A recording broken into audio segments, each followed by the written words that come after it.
नमस्कार मित्रांनो, आपण या व्हिडिओमध्ये बघणार आहोत आपण भरलेला जो फार्मसीचा फॉर्म आहे तो आपला फॉर्म व्हेरीफाईड झालेला आहे की नाही. तर यावेळेस बघण्याचं कारण असं आहे की आपण जो फॉर्म आहे तो यावेळेस ई स्क्रुटिनीमध्ये टाकलेला होता, म्हणजेच ई व्हेरिफिकेशनमध्ये आपण तो फॉर्म भरलेला होता. तर त्याचं आता आपण जे आपण म्हणतो व्हेरिफिकेशन ते आलेलं आहे की नाही हे आता आपण बघणार आहोत. तर त्यासाठी सर्वात आधी आपल्याला ऑलरेडी रजिस्टर्डवरती क्लिक करायचं आहे. इथे क्लिक झाल्यानंतर आता आपल्याला आपला जो ॲप्लिकेशन आय डी आणि पासवर्ड जो आहे तो इथे एंटर करायचा आहे. तर सर्वात आधी आपण ॲप्लिकेशन आय डी एंटर करू.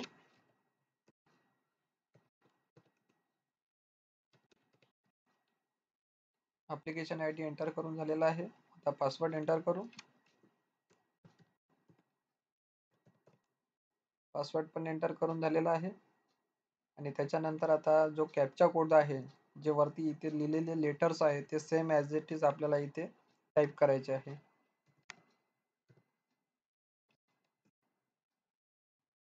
टाईप करून झालेलं आहे.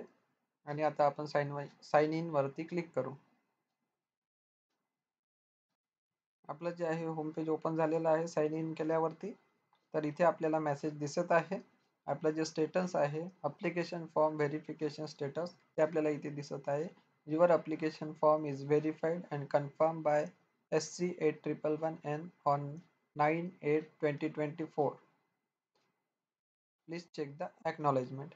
तर आपण हा फॉर्म जो आहे तो 8 तारखेला भरला होता. 8 तारखेला फॉर्म भरल्यानंतर आपला 9 तारखेला फॉर्म जो आहे तो अप्रूव्ह झालेला आहे. एकदम फास्ट प्रोसेसमध्ये अप्रूव्ह झालेला आहे. पूर्ण डॉक्युमेंट आपण इथे अपलोड केले होते 9 डॉक्युमेंट. त्याची मागणी होती 9 डॉक्युमेंटची आणि आपण पण 9 अपलोड केले होते, त्यामुळे आपल्याला बाकी काही नव्हते म्हणून 0 होते.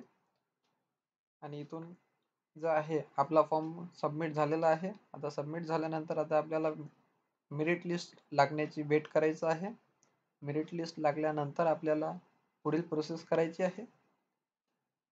तर इथे आता आपण त्यांनी जे म्हटलेलं आहे प्लीज चेक ॲक्नॉलेजमेंट, तर इथे आपण ॲक्नॉलेजमेंट आपलं बघू शकतो. इथे ॲक्नॉलेजमेंट बाय व्हर्जन वाईज इथे क्लिक करायचं आहे आणि इथे ॲक्नॉलेजमेंट 1 सिलेक्ट करायचं आहे. आणि इथे आपलं ॲक्नॉलेजमेंट जे आहे ते इथे दिसत आहे की allotted scrutiny centre E scrutiny. आणि हा जे आहे ॲक्नॉलेजमेंट याची आपल्याला एक प्रिंट काढून ठेवायची आहे. ठीक आहे मित्रांनो, पुन्हा होमवरती जाऊ आपण. फॉर्म जो आहे तो कम्प्लिटली अपलोड व्हेरीफाईड झालेला आहे.